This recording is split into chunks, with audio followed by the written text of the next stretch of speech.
Hi, everyone, and thank you very much for joining us today. It's a great pleasure and honor to welcome Dr. Anna McFarlane, whose work has deeply shaped our understanding of the intersections between fantasy literature and the medical humanities. Dr. McFarlane is a lecturer in fantasy literature at the University of Glasgow. Her research on traumatic pregnancy in Fantastica was awarded a British Academy postdoctoral fellowship, and she's a visiting collaborator on the Wellcome Trust funded Future of Human Reproduction project. She's co-editor of the Edinburgh Companion Science to Science Fiction and the Medical Humanities. Thank you very much for joining us, Dr. McFarlane. And now I will hand over to you. Thank you very much. Thanks so much for everyone for coming to the talk today. And yeah, thanks very much to Dr. Aryan for the invitation and for the kind introduction. So the title of my talk today, as you can hopefully see on my slide, is Science Fiction, Techno-Futures and the Medical Humanities. And I'm going to be touching on a number of the issues with which my work is concerned, particularly my work on the Edinburgh Companion to Science Fiction and the Medical Humanities and on the Future of Human Reproduction project with the University of Lancaster. So that Aria's kindly mentioned in his introduction. So I'll talk about that as well as some thinking that I've been doing as part of my role on the editorial board for the Critical Future series. This is a book series with the German publisher Transcript. So I've been doing a lot of thinking recently about the future and what the idea of the future means to us and how thinking about the future shapes the present, shapes our reactions to technologies, and things like this. So these are the kind of ideas that I'll be thinking through today.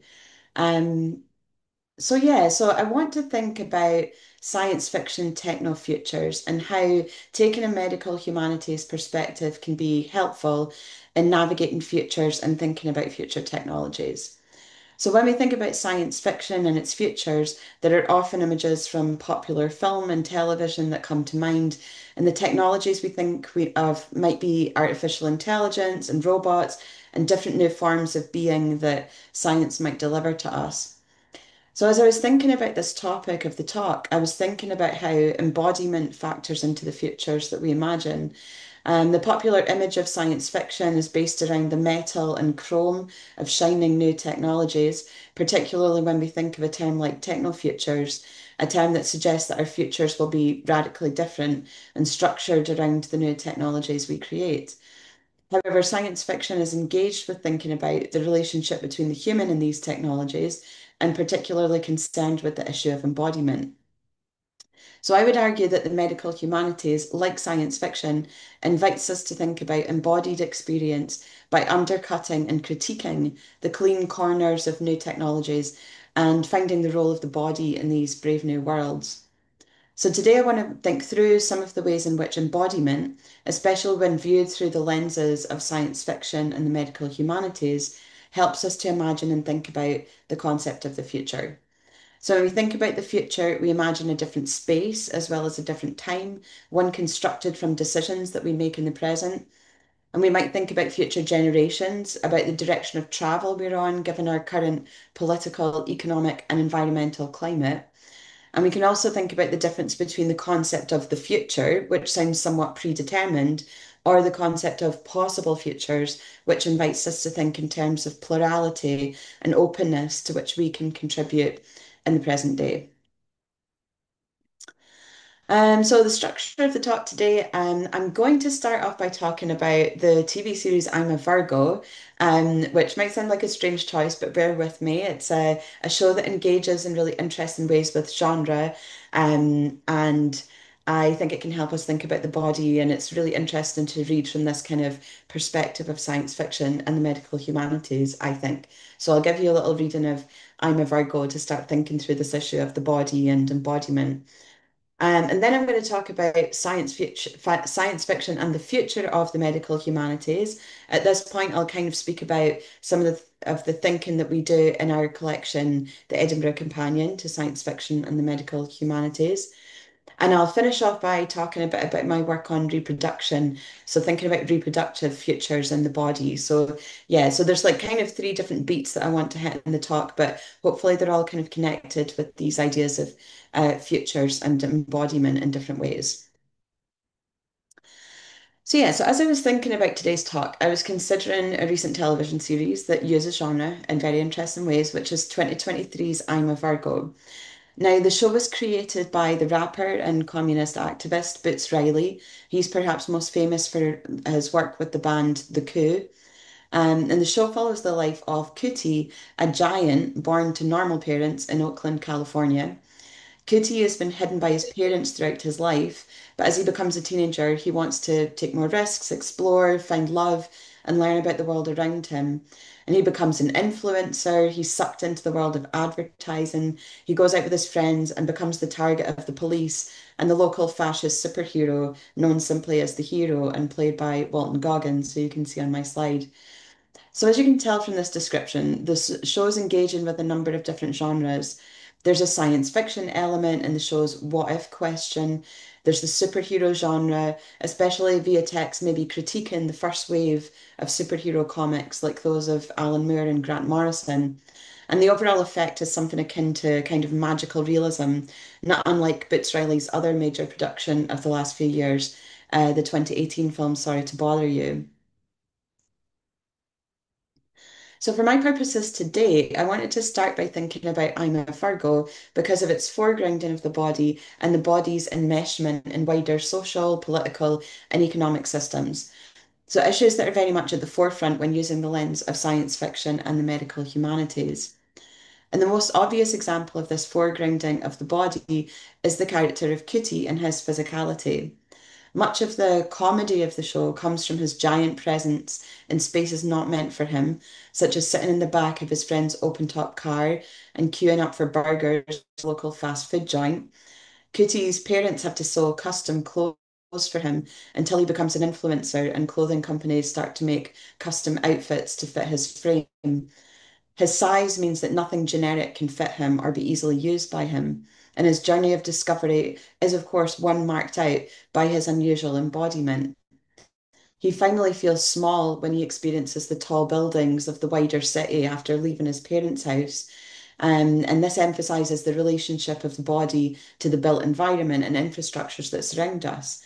And his new engagement with culture is also profoundly embodied, such as when he's introduced to the subwoofer and tells his parents, "You basically kept one of the greatest inventions from me. It moves through your body like waves. It sings to your bones, and you can feel the ground in the sky at the same time, as if you're the thing that's keeping it together, you know?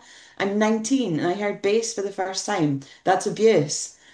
And the ideologies that Cootie encounters, whether it's his parents' claims that the world is violent and fast food is poison, or the claims of the hero, the superhero, that the world is chaotic and the law must be enforced violently to achieve order, are contrasted with bodily experiences that give him direct access to a wider culture, represented here by music, one that fosters solidarity, understanding, and relationality within and between communities.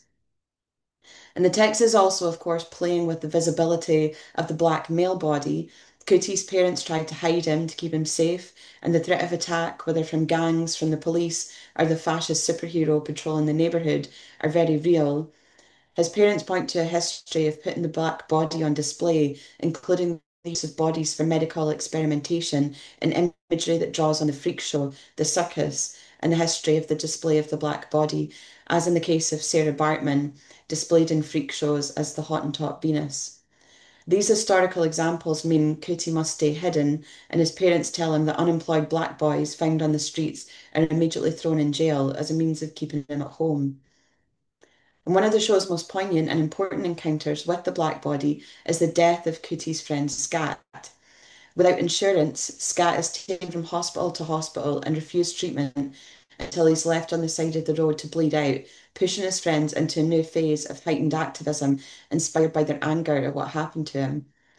The death of Scat, the emotional centre of this show, gives us the image of the black body uncared for and left at the side of the road as though discarded. It also gives us the body enmeshed in social systems.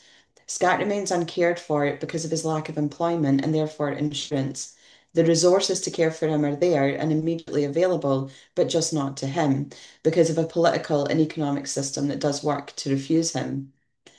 The enmeshment of the body in social, economic, and political systems that functions as the comedy element in other parts of the show in cooties, ill-fitting clothes, and his destruction of mass market consumer goods that fail to account for his size and strength, and the giant outfits that are made for him once he becomes an influencer and acts as a mascot for the advertising revenue generating system.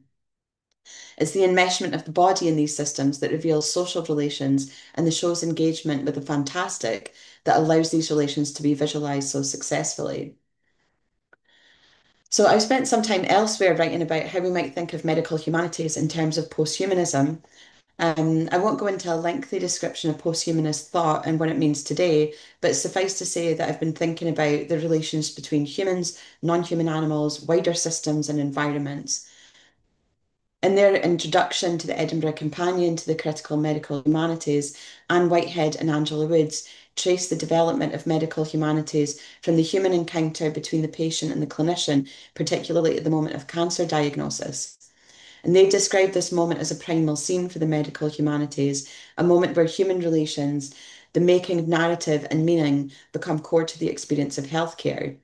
I've argued that this moment invites us to situate the body in the wider political and economic context, one that encompasses the practical availability of healthcare, rather than thinking about this meaning as just localized to the clinic and the clinical encounter. So it's this role of the body in thinking about futures that I want to think about and return to. Science fiction and the medical humanities are sites where the body and its relations to wider structures are rendered visible in ways that allow for analysis and might gesture towards the future directions of these fields, as well as our collective possible futures. So I've most recently considered the states of these fields of science fiction studies and the medical humanities in the Edinburgh Companion to Science Fiction and the Medical Humanities with my co-editor Gavin Miller, with whom I wrote the extensive introduction. And I should point out as well, the collection also features a chapter from Professor Stuart Murray, who I know was in an earlier webinar in this series. So I thought I would point that out. He wrote a chapter for us about objects and disability in the works of William Gibson, might be of interest to people. So we use this companion in its introduction. It's a very lengthy introduction, it's like 14,000 words. We use the companion in its introduction to consider how the fields of medical humanities and science fiction studies are changed by being brought into conversation with each other. So traditionally, medical humanities has been more interested in realist literature, whether used as an opportunity for clinicians to consider narrative medicine and the importance of patient experience in the medical encounter, or as a means of developing empathy for clinicians. And these positions have been critiqued, including by those developing a critical medical humanities, and we see the use of science fiction as forming part of that critique. So this is from the introduction to our companion, which we entitled Science Fiction and the Medical Humanities Interdisciplinary Future. So again, thinking about this concept of the future and where things might be going. So we're thinking here not just about the image of the future as it's portrayed in science fiction, but the future of academic disciplines and how we might consciously craft a future through academic practice. So, one of the conjunctions we see between science fiction and the medical humanities is the way in which science fiction is constructed through a medicalized metaphor as a cure for the shock that the future might produce. So, in Gavin's chapter for the companion, he discusses Alvin Toffler's concept of future shock. So, this is cognate with the term culture shock. And this term suggests that the future is arriving quickly, suddenly, in a process that will cause shock and distress to the human system. Science fiction might inoculate us against this futuristic flu, as it was described by the scholar Istvan Cicere-Roni. So we look at this medical metaphor for science fiction as a cure for the future and think about what that means for our discipline. So to go to the quotation on the slide, despite its tendency to focus on present day crises, the medicalized metaphor of science fiction studies as therapeutics for social and cultural pathology has no doubt helped to secure the status of the field and to build a scholarly consensus on its aims and significance. Experts in science fiction have become something more than literary scholars of a particular mass market genre. They're now held to be experts in the shaping of a cultural mode that can liberate the future from the deterministic forces of technological capitalism and many other kinds of oppression as well. As experts in medical humanities, we do not draw attention to this underlying medical metaphor for science fiction studies in order to repudiate it. And we aim, though, to encourage critical reflection on the way it's helped to constitute the field of science fiction studies and what that may then reveal about the field's historical determinants, its rationale, and its unspoken limits. The dialogue between medical humanities and science fiction studies is still in a relatively early stage. So, science fiction might cure us of the shock that the future threatens. The future here is a virus or a wall against which we will experience damaging impact and trauma. And the optimism of a techno future isn't evident here. And the role of the body in the future is to survive the shocking trauma inflicted on it by that future.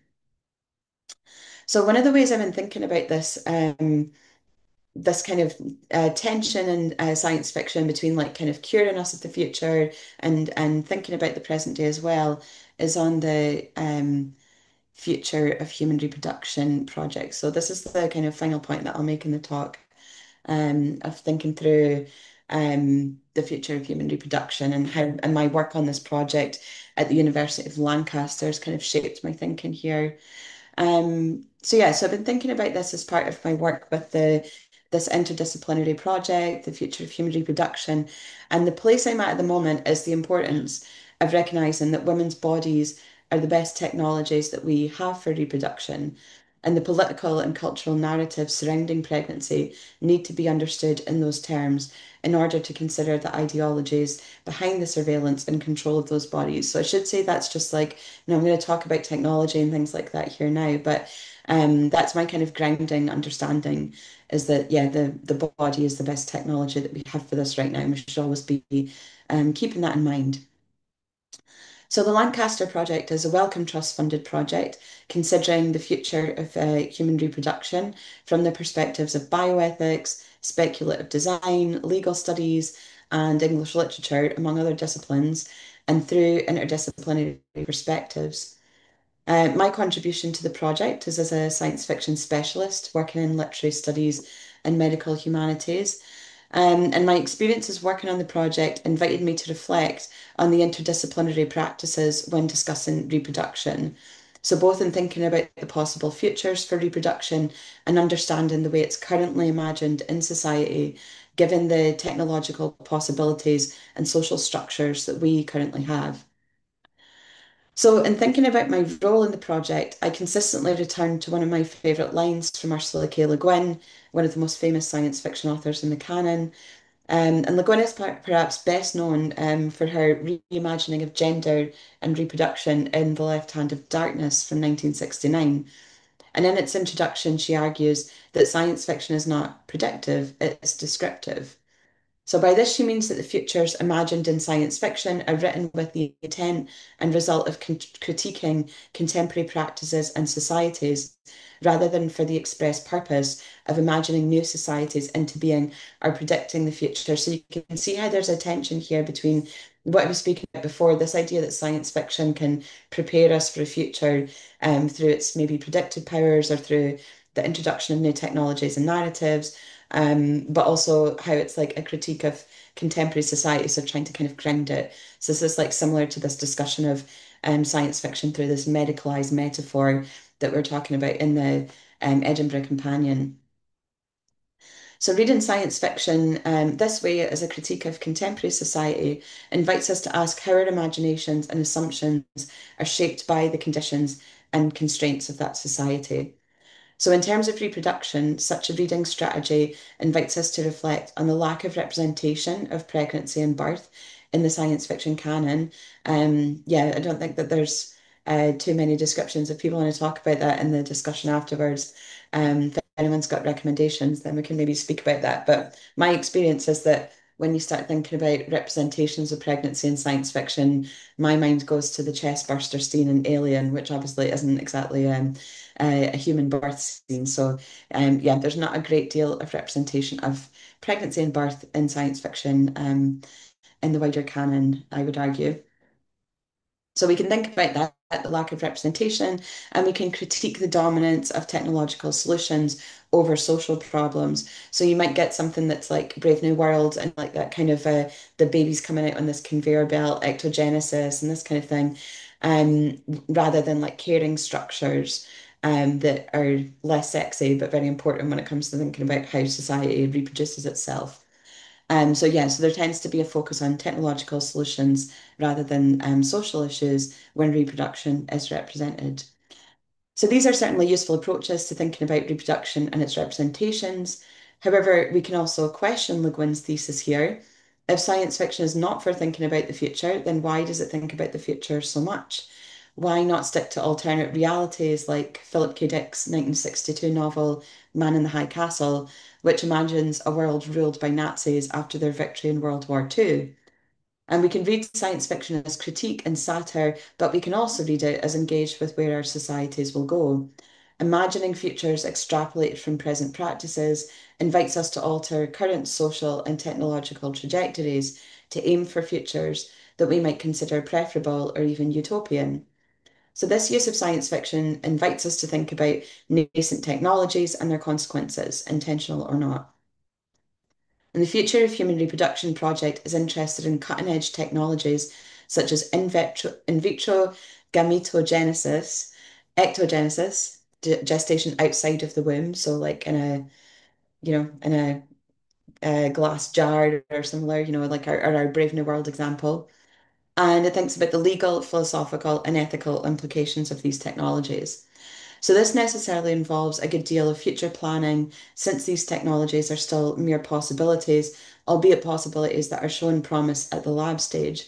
So as an example of some of these possible technologies, on the slide, I've included an image of the biobag, which is a technology that has successfully gestated lamb fetuses outside of the womb.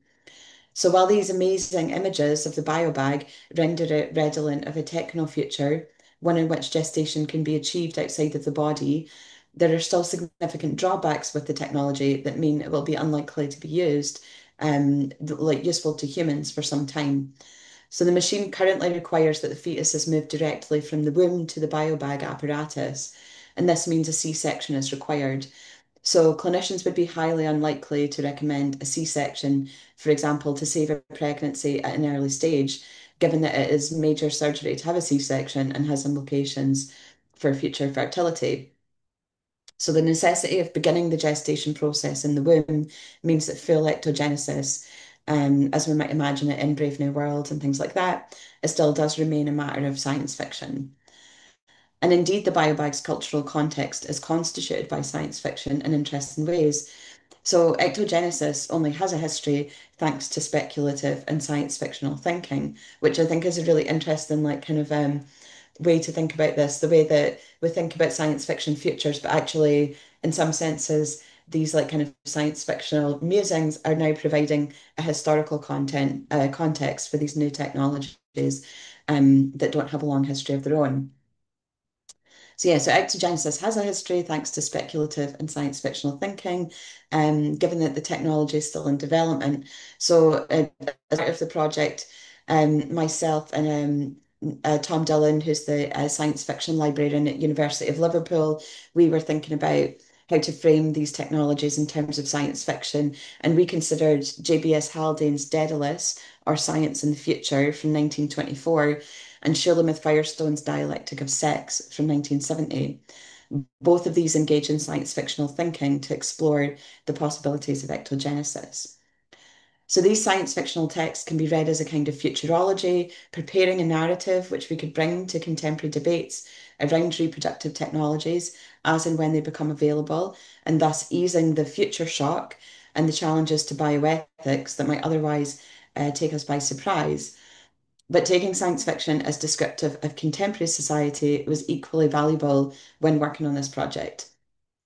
So, for example, at a conference I organised at Lancaster University last October on reproduction and speculative cultures, our first keynote speaker, Dr. Heather Latimer, considered the expression of the US's attack on the right to abortion and the wider context of reproductive politics for Indigenous women as an important thematic strand in contemporary feminist reproductive dystopias. And Heather identified the dystopia as a key genre for thinking about the loss of rights and the regulation of bodies, even though these dystopias are supposedly set in very near futures. Our other keynote presentation from Dr. Sophie Jones of the University of Strathclyde. This keynote's since been published in an article form in BMJ Medical Humanities. She focused on representations of nausea and vomiting of pregnancy, no longer called morning sickness because it implies it just happens in the morning. Doesn't happens quite a lot in other times too. So she spoke to us about nausea and vomiting of pregnancy and how that's framed in post-human narratives and speculative fiction. So both keynote talks and many of the other conference papers showed that literature, and particularly speculative fictions, can intervene in contemporary discourse around reproductive health and care, contributing to urgent and ongoing reproductive discussions, not just those focusing on technologies still under development. So sometimes this distinction between the predictive and descriptive in science fiction and in science fiction studies feels like a tension and one that can be read as an ideological one. If science fiction is descriptive and acts as a social critique, it might be more aligned with a liberal perspective critical of current capitalist tendencies. And this maybe aligns more with the kind of history of science fiction studies in terms of Darko Suvin reading it as a kind of Marxist like a Marxist literature that invites us to reflect on our current society with the purpose of changing it. And on the other hand, if science fiction is predictive, it can be harnessed by those very capitalist systems. And we do see this happening.